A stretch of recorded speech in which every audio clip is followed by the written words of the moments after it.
Hey guys, welcome to the Cutting Edge podcast where culture meets crypto. Today we have a tattoo and multimedia artist known for both his work on Daddy Yankee and Ricky Martin. He is an Ink Masters finalist and has won over 150 international tattoo awards, along with multiple published works on the tattoo industry's top books and magazines. His work often explores magical figures from dragons to other spiritual imagery. And now we'll be translating into his upcoming NFT drop, Founder Skulls, dropping on February 22nd. Please welcome Juan Salgado. Juan, how are you? Hey, how are you, man? Everything good? Yeah, great. Thank you for taking the time. I know you're a busy guy.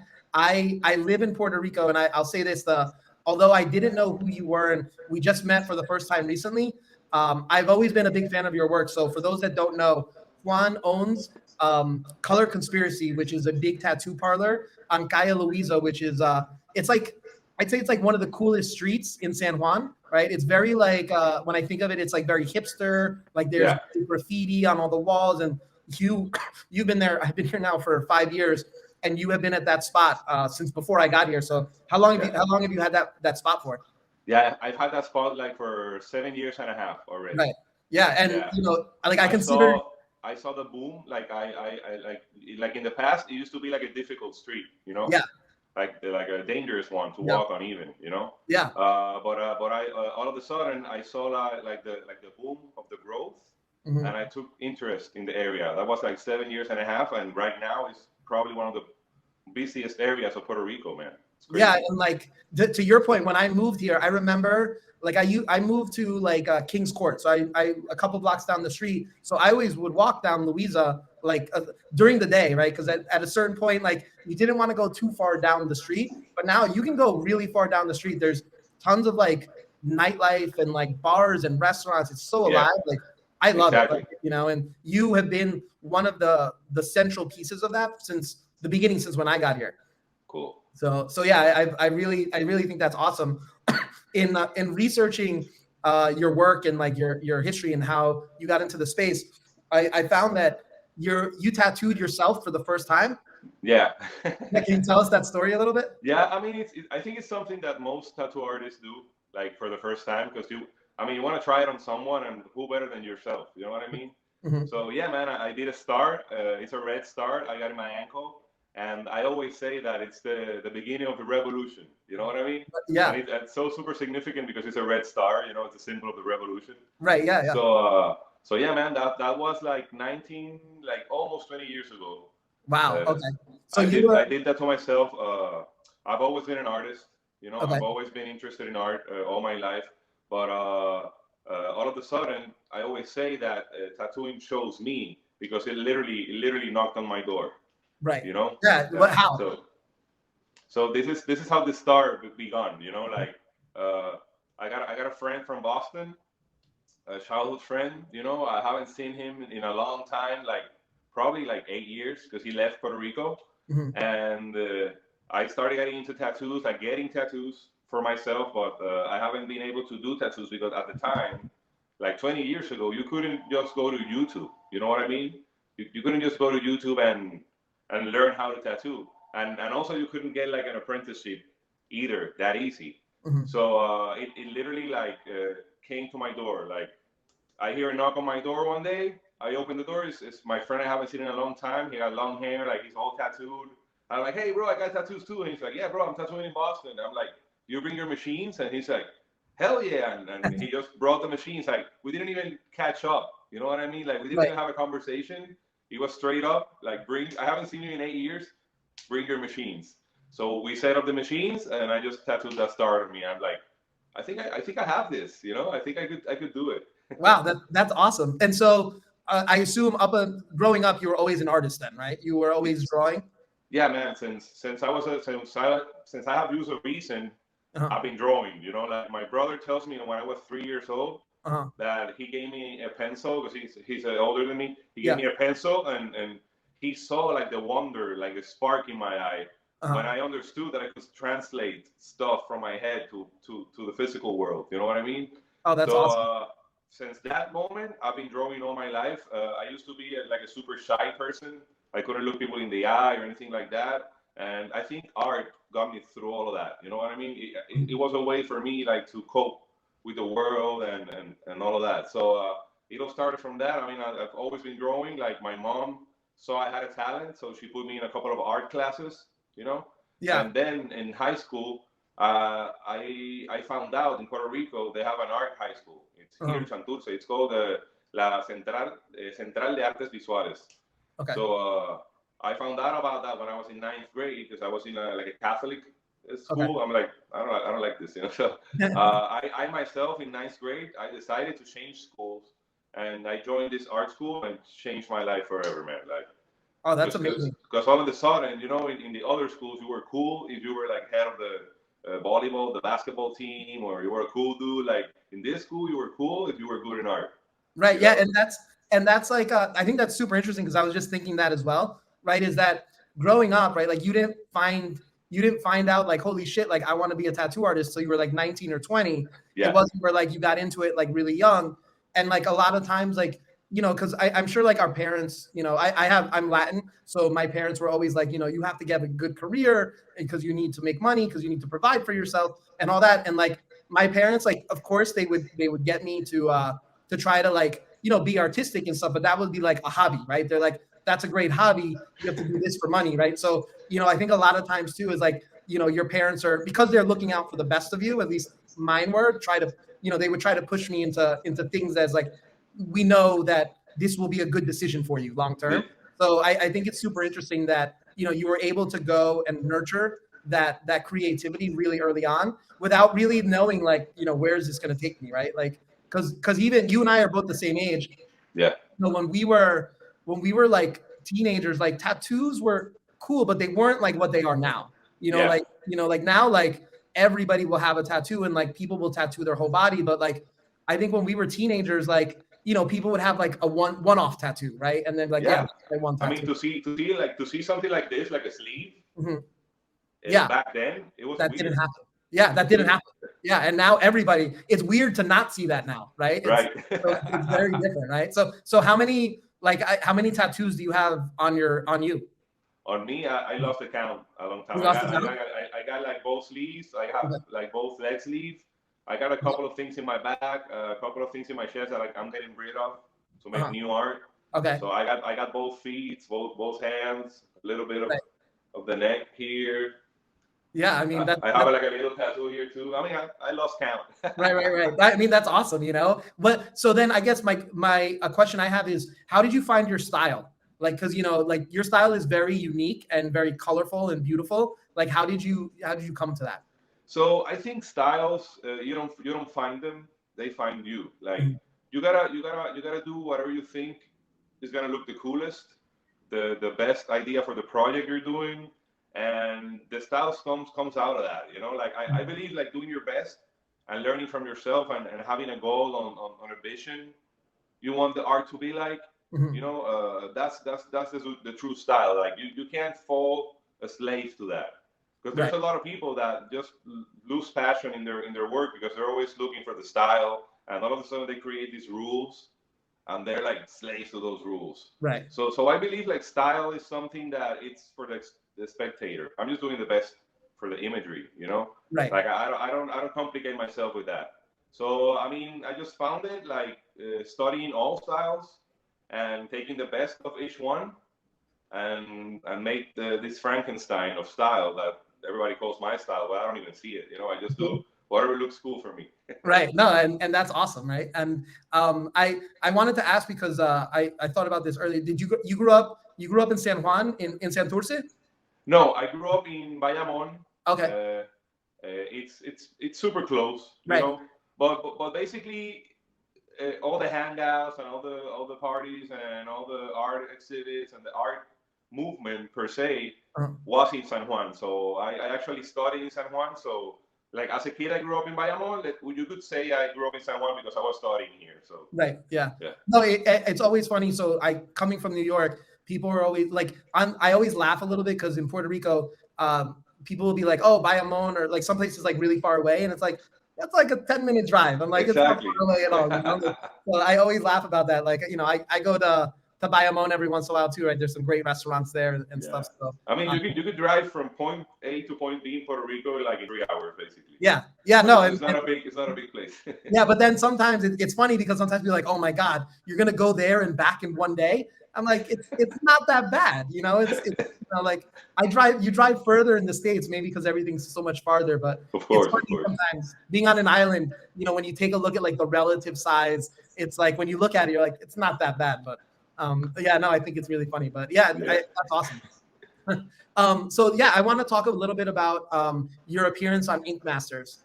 And what was that like? Like, you know, what was that experience like? And what were like first, what was the experience like? And then second, what was the learnings that you took away from that?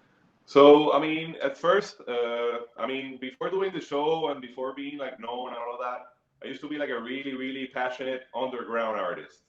So I didn't like tattoo TV shows. I was like against that completely. Obviously, I started evolving because I started seeing opportunity in those type of things, you know, like, and also like I saw the show and it was being like ruled by like not good tattoo artists at first. I'm like, man, like they're feeding this to the crowd. Like, it's better if I consider myself a real artist if I get into the show and I represent like my type of artist. You know what I mean? So it's like if you're gonna talk shit, you know, just go there and prove it. Right. It's better. So I just they invited me in season 5, I remember, I think, and I declined. Then they invited me to another season. I declined.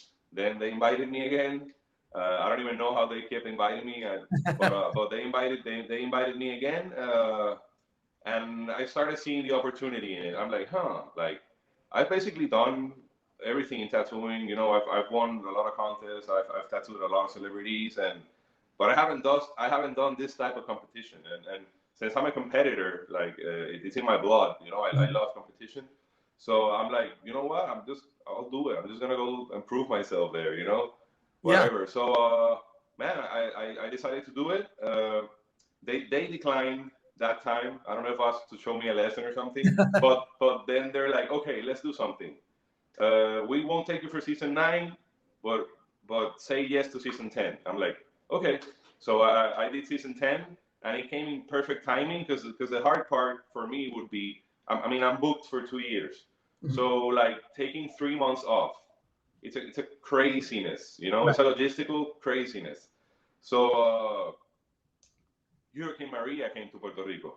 I don't know if you were here from Maria. Yeah, I was. I got here 4 months before that. I'm sorry, man. So yeah. I came from Maria came, and Maria came exactly in the same dates that I was supposed to go to the show. So basically, for those 3 months, the island was closed. Right. So it was like logistically, it was perfect for me. But at the same time, I was heartbroken because I was doing the show. They actually rescued me from Puerto Rico. I spent 2 weeks after Maria here, and they paid a really expensive flight to take me out so I can do the show.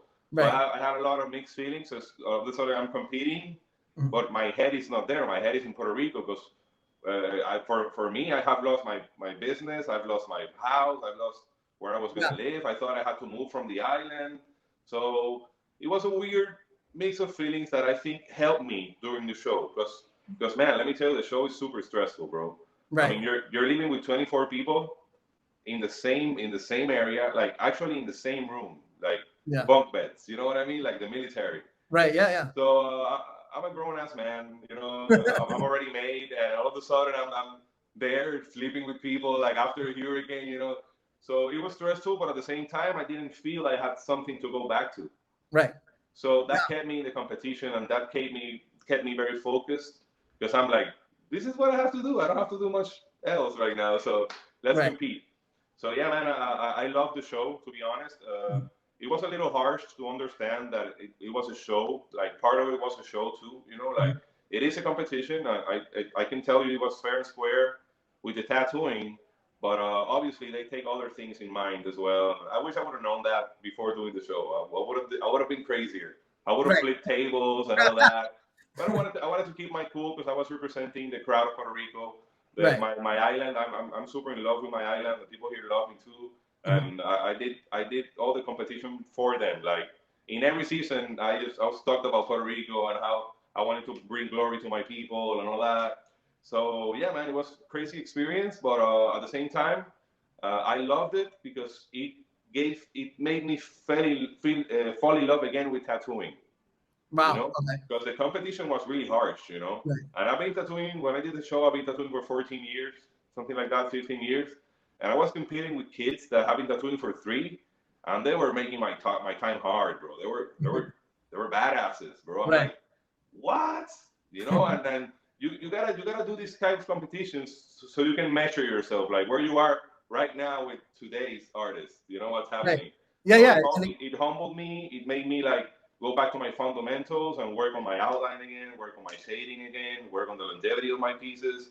So man, for me, like it was heartbroken. I was super heartbroken because I feel I won the finale. You know, I got second place. Yeah, yeah. Everybody felt that way too. Like 95% of the viewers saw me win. Right. But they decided else like for the other artists. So it was a little bit of a heartbreak for me, but it was complete growth. And man, I'm grateful for that. You know. That's amazing. And you know, like I can really relate to you with regards to like the tragedy of what the island was like after Maria hit. And, you know, like you, like I left because I had a business that I had to run off the island no matter what. But like, you know, I had only been here for like 4 or 5 months, but it was like so heartbreaking, right? Like just even now, like when I meet people and, you know, I hear about their story of what happened and the trauma and like the sadness of all of it, like I can just imagine how that could have fueled you, you know, being from here and your entire life being here, right? And everybody you know being affected by it. And like it's not funny, but like like one thing I love about the island is just like the passion of Puerto Ricans and how even like when shit happens, like, you know, you rise up, right? Like, you know, like I think one of my favorite parts about living here and being on the island is like, I didn't know how to dance salsa when I moved here. And now like I know how to dance salsa, like me defiendo, right? Like I can do pretty well. Cool. And like, but like you can be walking down the street in like La Placita and like people just start breaking out into salsa. And like when I remember when I came back, like right after Maria, like that liveliness was gone. And I was so scared that it wasn't going to come back. And that's why I said I'm sorry. When you told me, I'm like, I'm sorry because you got like for those 4 months, you got the best Puerto Rico, bro. Yeah. Then No, it was Maria, amazing. we're still rising. We're still rising, you know. I mean, I feel like now like things are finally starting to come back. But I even remember this was right before COVID, like the earthquakes that hit the south side of the island. Like that was like, fuck, another thing, right? Like, bro, 14,000 earthquakes. That's not even like real, you know? Yeah. And it was crazy. And like, I remember like one of those weekends, like I went to Costco and I filled up my car and we were driving it like down to the south side. And like, you know, I was in traffic for like 5 hours just to like deliver it to like a drop off point. But I'm like, you know, like we help each other, right? Like, you know, we're all here together. And, you know, like if I can provide and I'm going to provide, you know, like provide the way that I can. And like, to me, it's like, that's one of the things I love about living here is just that people are just so like the liveliness. And I was just so scared that was not going to come back. And, you know, like I'm so happy to see it coming back slowly, you know, and like, you know, like it, but like, you know, it's, and again, like to that point is like your shop on Louisa has always been there, right? And it's been like an anchor, right? And like to me, it's like when I walk down the street, like I'm like, yeah, I know Color Conspiracy is right there, and so like I really commend you for it. Yeah, thank you, man. And I think the show helped a lot because when I did the show, obviously Maria came, so we needed a booster, you know. Mm-hmm. So I think the show kept my shop alive because if not, I would have gone out of business. I think, you know, because who wants to get tattooed, you know, in the middle of recovering the island from a hurricane, like no electricity for 6 months. Yeah, you know? No, I totally agree. I remember the first time I came back was in early November to kind of just like pick up some of my stuff and you know, see how my apartment was doing. And yeah, I was just so sad because like such a lively place. So like when things started coming back slowly, I wanted to come back as soon as I could because I wanted to be able to kind of help do whatever I could to kind of whatever contribution I could give to help. I wanted to be there for it. So, like I said, I love being. I'm Latin. I'm Ecuadorian and Uruguayan. So I very much when I came here, like I felt like I was with family because I grew up in Latin culture. But Yeah. like I love it here. I think it's good. Yeah, Puerto Rico has a magic to it, man. Like you probably, I've been around the Mhm. globe, and Puerto Rico's special, man. I Yeah. love it. And Yeah. even, it's funny too. Like, so now when I travel and they're like, where do you live? I'm like, Puerto Rico. And I'm like, oh my God. And like, they're like, do you know this person? And like, as crazy as it sounds, because you're on the other side of the planet, like, you're like, oh shit, like, I do know that person. Right. Like, wow. Like, it's like a giant small town. And like Yeah. that camaraderie, like even when you travel, or like, dude, like when I hear Bad Bunny play somewhere, right? Like and then like I see the club going nuts to a Bad Bunny song, and I'm like, that's fucking awesome, right? Like Yeah, it's that makes me proud. I think one of our best assets here it's talent, man. Like we have great artists in all yeah, around, like in music, in art, in murals, everything, man. It's really yeah, great. and that's why like I let's get into that now because like one of the reasons we met at Metaverso, and Yeah. one of the reasons why I did Metaverso here was because I've been active in the NFT space, and I've seen how it's changed artists' lives. And for me, it's like one of my things that I've always tried to do is like, how do I kind of give back to the community in a way that I can? And like, how do I get Puerto Rican artists involved into NFTs? Because I know it can change their lives because I've seen it happen firsthand.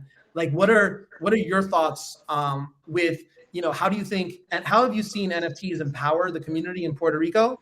And like, what do you think we could be doing better to help educate more people here?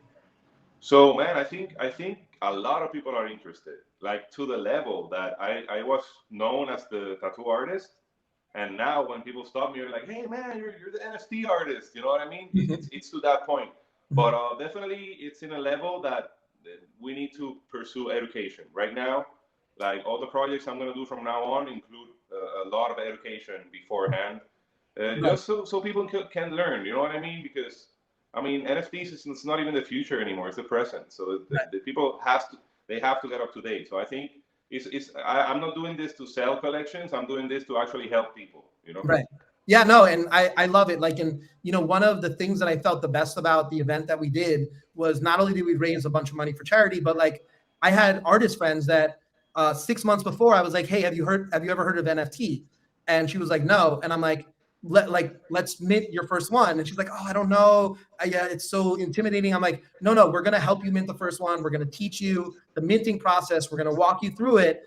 And then like when the auction happened and she sold her NFT, like she was so happy. And I was like, I felt, and now I think she's minting NFTs all the time. I'm like, this is so great because I'm helping this person help themselves, right? It's like, it's one of those things, right? Like if you give a person a fish, you feed them for a day, but if you teach them how to fish, you feed them for life, right? And Exactly. Yeah. that's what I'm trying to do, right? Because Yeah. like Me too.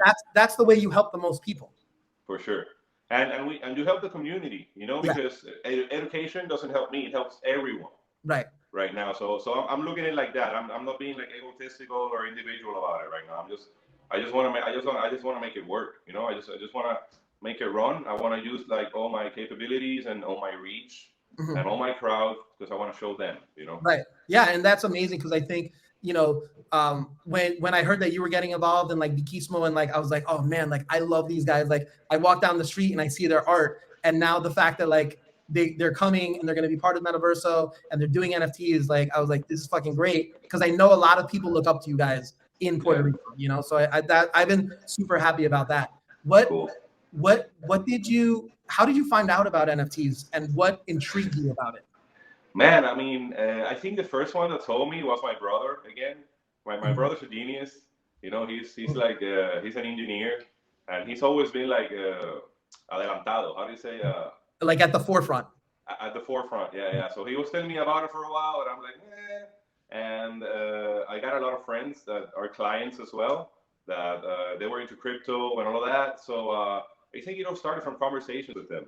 Mhm. And when they explained me like the resale and all the properties, I'm like, man, like I need to get into this, man. And I've always had a vision for the future as well. Like I remember when I started tattooing, I felt the epiphany. I'm like, man, I think I got this on time. It's not that explored, you know, like it's not uncharted territory, but it's unexplored a little bit.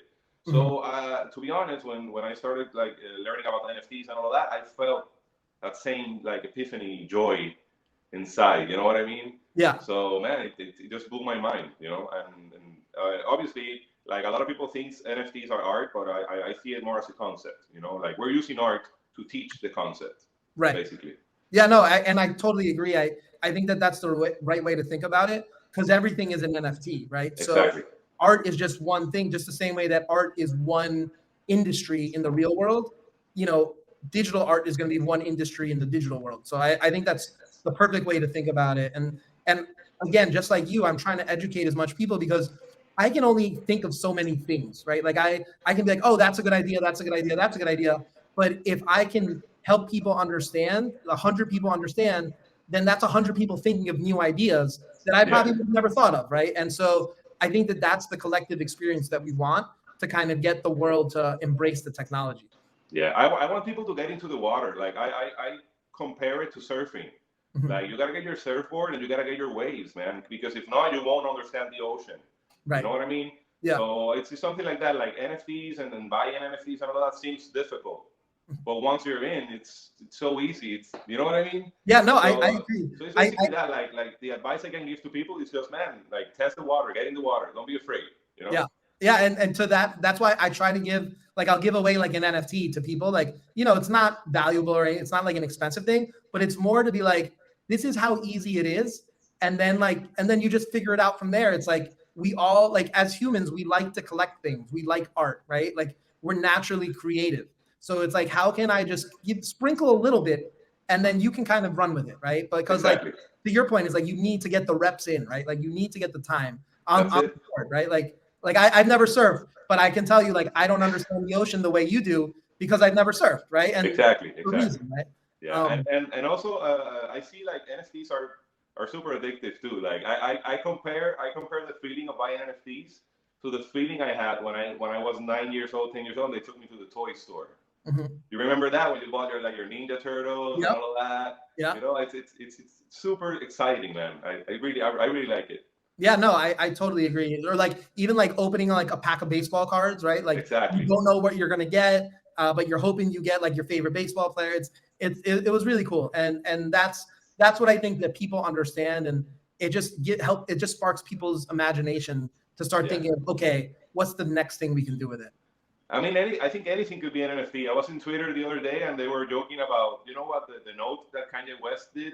Yeah. Like dissing NFTs, like that note can be a very expensive NFT. Oh yeah, for sure. You know what I mean? Yeah, I'm waiting for the day that comes when he's gonna make that his first NFT. Like I wouldn't like that seems like a very Kanye thing to do. And it's gonna be record breaking. Oh yeah, it's gonna be a very expensive NFT. No matter what he does, like that's why I laugh about it, because I'm like, okay, he's not ready yet, but he's gonna. It's only a matter of time because somebody's gonna explain it to him in a way where he's gonna be like, oh yeah, all right, I get it now. Like let's fucking do it. Yeah, I mean the way I see it, and the guarantee I give people that this is something that's just definitely going to take over. There's no turning back. Is that it solves a problem. In humanity, whenever something solves a problem, why get rid of it? Right. Yeah. You know what I mean? It solves an expensive $1 trillion problem, and it's a resale market. You know what I mean? So it's only that. You know, imagine all the other properties. But only by that property, I can assure you, it's something that's here to stay. So you might want to learn. You know what I mean? Yeah. No, I agree. Right. It's like I think part of it might be our wisdom, right? Because we've been around, right? So it's like I understand when I found NFTs and I realized it, I was like, the chances that I will find like the next revolution in technology, like I felt like I was at the right place at the right time, and it made sense to me. But the chances that I was going to find it again in the future was very slim, right? Because I would either be like too old, that I wouldn't be like very tech savvy, or I wouldn't be at the right place at the right time. And like to your point, it solves a problem that is definitely needed, and we're seeing it happen in real time. Yeah, I mean, all the major companies are just if they haven't switched to NFTs, I can assure you they're studying it like crazy. because man, like for example, like Nike, Adidas, all these brands, like NFTs are gonna make them so much more money, you know, Right. Yeah, and that they deserve, yeah, though, yeah, because it's resale of their product. right. So Yeah, I mean, and it's super fair. I mean, the blockchain is it's something crazy, man. I mean, I definitely I'm betting all to it right now, to be right, honest. awesome. And so, yeah, I guess that's a great segue to talk about Founder Skulls, right? So, it's your first NFT collection, but it's Yeah. not your first NFT. You sold the Lotus Diamond in December for, I Yes. believe, $32,000. Yeah. And so what was that like? What was, so, like, that was your first NFT collection. I'm sure you must have been nervous, right? Because Yeah. anytime you're doing something in the space, like, you, even myself, I'm like, oh man, like I hope this works, right? Like I hope this goes as planned. So Yeah. walk us through that process, what that was like, and then what sparked because of that. So I had a plan. I mean, at the time, I can say I didn't understand the way I understand now the NFT world. So I just wanted to create my first NFT to be as cool as possible, you know. So I thought about making my art, like animate my art, you know. Mhm. So because I see a lot of artists that doing NFTs that like their style doesn't match their NFT. So I wanted to make it like a almost perfect match, if not perfect. So that was an investment, you know. The reason I got sold into $32,000 is because it basically costed me like 10K to because I mean obviously the utility it had, because you, by buying it, you want a VIP session with me, you know. Right. So So wait, so let's dig into that a little bit too, right? Because you recently announced that you're closing your book for new appointments, yeah, right? So I guess because of that, that would make this NFT more valuable, right? Because yeah, you had already closed your book. So if anybody wanted to get tattooed by you, this was kind of the only way to do it, exactly. right? So for this one, I mean, for this first NFT, my Genesis piece, I haven't closed my books yet. Oh, You okay. know, I Okay. was just doing the VIP tattoo sitting as the utility, you know. Okay. Okay. So basically, the tattoo sitting is valued at 7K. Mhm. The animation cost me 7K. That's 14. So I'm like, oh, you do an investment, you want to double it.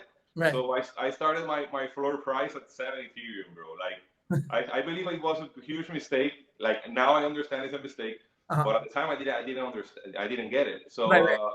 So basically nobody put a bid for 4 days. So I'm like, I, I'm just gonna ignore it. I'm just gonna post a tattoo after this and forget about it. Uh-huh. And 45 minutes before it closed, uh, somebody bought in. And Oh, that's bro, awesome. I was already resigned. I'm like, man. I mean, you gotta understand. I know, but it's super nerve wracking those Right. first experience. You know, as like my first tattoos, the first tattoos I did on people Right. were Right. nerve wracking. Yeah. So Yeah. I'm seeing a pattern here. You know what I mean? Yeah, yeah, no, and I'm sure because it's like you don't want to sell yourself short, right? Because you're like, well, I know my worth, I know my market rate, my price. This is what I deserve. But it's always like it's really interesting with auctions, and like I still get confused too, where it's like you kind of want to start it underpriced because you know that people will come in and bid it to like whatever the market value is eventually. But like you also don't want to price it too low because it's like, well, I would never sell it for this price. So it's like it's like a very double-edged sword. So, Yeah. but and you get better with experience, right? I'm sure. What were like the key takeaways you learned from that you ended up applying to Founder Skulls? So okay, that was a one-of-one Mhm. piece. First of Yeah. all, like right now, I'm more interested in collections because it's a better way to educate people, and it's way more affordable, so anyone can buy it. You know what I mean? Because 7 Ethereum, I mean, it's a Yeah. lot of money for Yeah. most It's a lot people. of money. Yeah. So I learned that's the reason, because everybody's like, when I sold that one, everybody thought I was gonna like do 1,000 of those and be multi-millionaire, but I just stepped back and was like, okay, I'm not ready. I gotta learn a little bit more Uh-huh. of the community, and that's where I learned, like, the most important part here is it's community right now, and utilities, you Right. know. So I wanted to do a collection that gave the holder more than they bought for. You know what I mean? Yeah. So I figured out this way, and that's how the idea came of doing a collection of 5,000 unique skulls. The name of the collection is Tattoo Skullz Society. the first collection in it is going to be the Founder Skulls. That's the one we're doing right now, because we want it to be a community for artists, you know. Mhm. So that's why it doesn't have like my name under it. It's not like Salgado Skulls, you know what I mean? Right. Because the belief in here is to create a community and a platform for me and for future artists for longevity. You know what I mean? Because nobody's sustainable, you know. Right. So, Yeah. So yeah, it's a collection of 5,000 unique skulls, and they're gonna be not over $250. So we're thinking even in between 200 and 250. It depends. It can be 0.08, 0.1, depends on the market. Right. And on the 22nd is gonna be the release. But the skulls are super cool. But what got me most excited is I want people to know the utilities in it. You know what I mean? So basically, like you told earlier, I close my books because I'm booked for 2 years. So it's something that had to happen. You know. Mm-hmm. So being a holder is gonna make you obviously part of the community. And with that, you're gonna be able to have you can access my bookings. You're guaranteed a spot in the waiting list. So every time, like whenever I open my books again, you're the first to know, and obviously you have a first say because you're a holder. Right. Second of all, we're gonna have like raffles and giveaways. We're thinking like I don't want to say once a month because it could be even more, you know, because it's gonna be a lot. Mhm. And the cool part about it is that you can either win a print, a sticker, an original painting, original drawing, or a VIP tattoo session with me. Oh, So wow. thinking about that, I wanted to make it fun. So what I'm gonna do is the winner is gonna be announced.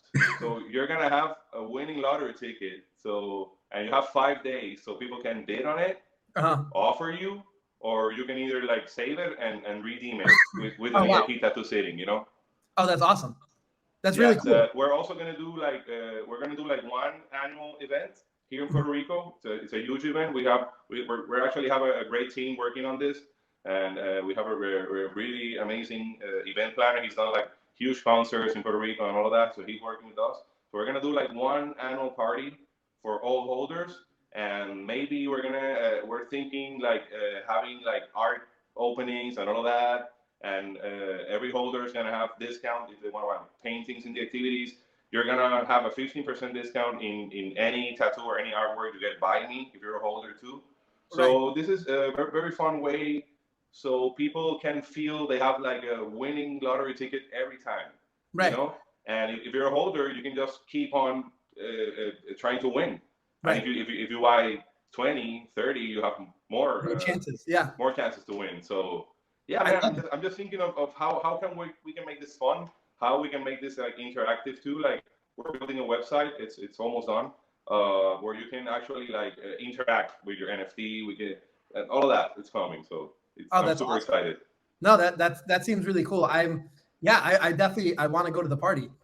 I feel like the party will be great. What time of the year would you think of doing it? Like in I guess maybe the fall, spring. The party? Yeah. I'm thinking depends, but around Christmas time it's a good time in Puerto Rico because you're off the hurricane season. Yeah. You know what I mean? And it's cold everywhere. So if people want to travel to Puerto Rico to defrost a little bit, right? I think it's gonna be cool because I really want to have holders in a lot of countries. You know, so I'm hoping for that too. Okay, so that's awesome. Yeah, man. But I'm super excited, man. Wait till you see the parties, bro. It's gonna be crazy. I'm just gonna tell everybody, for the people that don't know at home, Puerto Rico has one of the longest Christmas seasons, and I would say one of the funnest Christmas seasons, right? Like the Christmas season in Puerto Rico begins the day after Halloween, and it ends on Sanse in like the middle of January. And basically it's like an island-wide party the entire time, and it's so much fun. And that's the best time of the year. I grew up in like snow and white Christmas, and I didn't think I would ever not love it. But being here has definitely been like, you know what? Like Christmas in the tropics is pretty awesome. Yeah, I think we appreciate Christmas a lot because it's right after hurricane season. Yeah. So everybody's celebrating because most of the time we don't get them. You know, we get them from like every 10 years, something like that. Right. So I think it's a celebration of both things. It's like it's Christmas and we didn't get a hurricane. Yeah, no, that makes so much sense. Yeah. But, so the utilities in my collection are just gonna keep evolving, you know. I just want to interact with the community, get a large number of community members, and take it from there, man. This is just the beginning. So imagine that. Right. Yeah, and I'm sure you have a lot of other ideas too that you're like, okay, well, how do we make that feasible in the long term? Like, let's think about that. But we start with this. I mean, I like, just obviously by the way you're structuring this, you've obviously spent a lot of time thinking about this. As a tattoo artist, your time is, obviously time is the most valuable asset everybody has. But as an artist, your time is even more valuable, right? Because people are actually paying you for your time to draw on them. Yeah. How do you think NFTs are going to kind of revolutionize the tattoo industry? Man, I mean, let me give you a preview of my next plan after this collection. Like, I think I'm just gonna limit my booking through NFTs right now. You know what I mean? Mm-hmm. Because all the properties, because of if somebody could even like buy your NFT, like your booking, just for resale. You know what I mean? Mm-hmm. So I think it's a great way, because I keep doing my art on people that want my art, Mm-hmm. but also we can all make money at the same time, because it's not only the creators that have the money. Obviously the buyer, the reseller. Mm-hmm. So it's basically the same thing happening, but more people benefiting out of it. Right. You know. So yeah. I think since it solves a problem again, I think it's something that I'm probably gonna be one of the first ones that have done it. I know that there's people that already done it, Mm-hmm. but I just gonna see it catching up. You'll see. I think most tattoo artists in 5 years, their appointments are gonna be NFTs for sure. Right. I know. I totally agree. I'm sure you definitely on the island and probably off the island as well. I'm sure a lot of other tattoo artists have reached out to you, being like, "Hey, what do you think?" And probably being like, "What are you thinking?" And I'm sure you're having these conversations a lot with them. Yeah, for sure. Most of them are actually like waiting to see what happens the 22nd. Right. They're like, let's see what happens. Let's see if it works. Because most people believe it's a movie, man. They, people think crypto is a scam. Yeah. So we're still at that phase. Yeah. So I think with my collection, we're gonna show like not only the world but the Latin America community too, that it is real and it's here to stay. Yeah, no, I'm definitely looking forward to it. I can't wait. I know I'm gonna go out and buy some myself. Yes. So our audience, the people that listen in, love hearing about creators' processes and the technologies that they are using. What programs are you currently designing in when you're making your NFTs? So we're using Procreate. Okay. I have a partner in this. It's because I do like all the design stuff and he does like all the programming. So basically, we're creating all the elements in Procreate. They're already created. We created all the elements in Procreate, and him and I. His name is Outlaw. Okay. He wants to be named by his pseudonym. And basically, we work on all the elements. And I'm not sure what program he was using right now. It's a randomizer program. Okay. Yeah, he was supposed to be here in the interview, but he couldn't make it. Okay. So, okay. Yeah. No worries. Then have you decided what chain you're doing the drop on? Are you doing it? Yeah, we're gonna do it through obviously the main thing is gonna be through the website, but the resellers, I think it's gonna be OpenSea for sure. Okay, so you're doing the drop on Ethereum. Yeah, sorry. Yeah, Ethereum. Yeah. Okay, cool. All right, awesome. Yeah, I'm very much looking forward to it. I know Polygon has been like popular lately and all of that, but I think Ethereum is more user friendly till the moment. So we don't want to limit by anything. So I mean, it's gonna be affordable either way. Right. So Ethereum for sure. All right, cool. I think that's gonna be great. For the people who are wondering how they can enter and grow in the space, what do you believe are the key factors to success that they should be looking into? What do you mean? Like people who wants to get in like the NFT business? Yeah, creators. For creators that want to come into the NFT space, what advice would you give to somebody, any artist, whether it be a tattoo artist or another medium? Yeah. What should they do to help increase success? Okay. So this is really important, and I don't know if people are gonna get this, but when I started in art, making money was never my north, and it shouldn't be your north. Like your north should be like, how can I do the best project I can, and how can we make everybody win?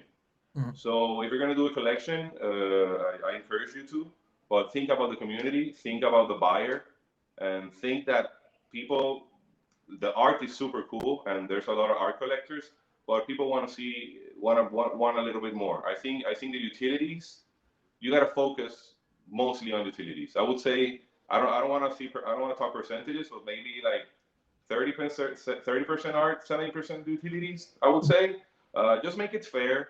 Just put in the buyers, in the collector's shoes, and how would you buy an NFT? Why would you buy an NFT? Why would you like it? Why do you feel important to have that? You know, the significance of it. It's really, really important. So work on that. You know, like, don't fall in love with your art, because sometimes you do amazing stuff, you think it's gonna sell and it doesn't sell, and it's just, you gotta understand the market, you gotta understand the community, and obviously always give more than you can take. Right. I think that's a good advice. It's something I'm implementing into this collection too.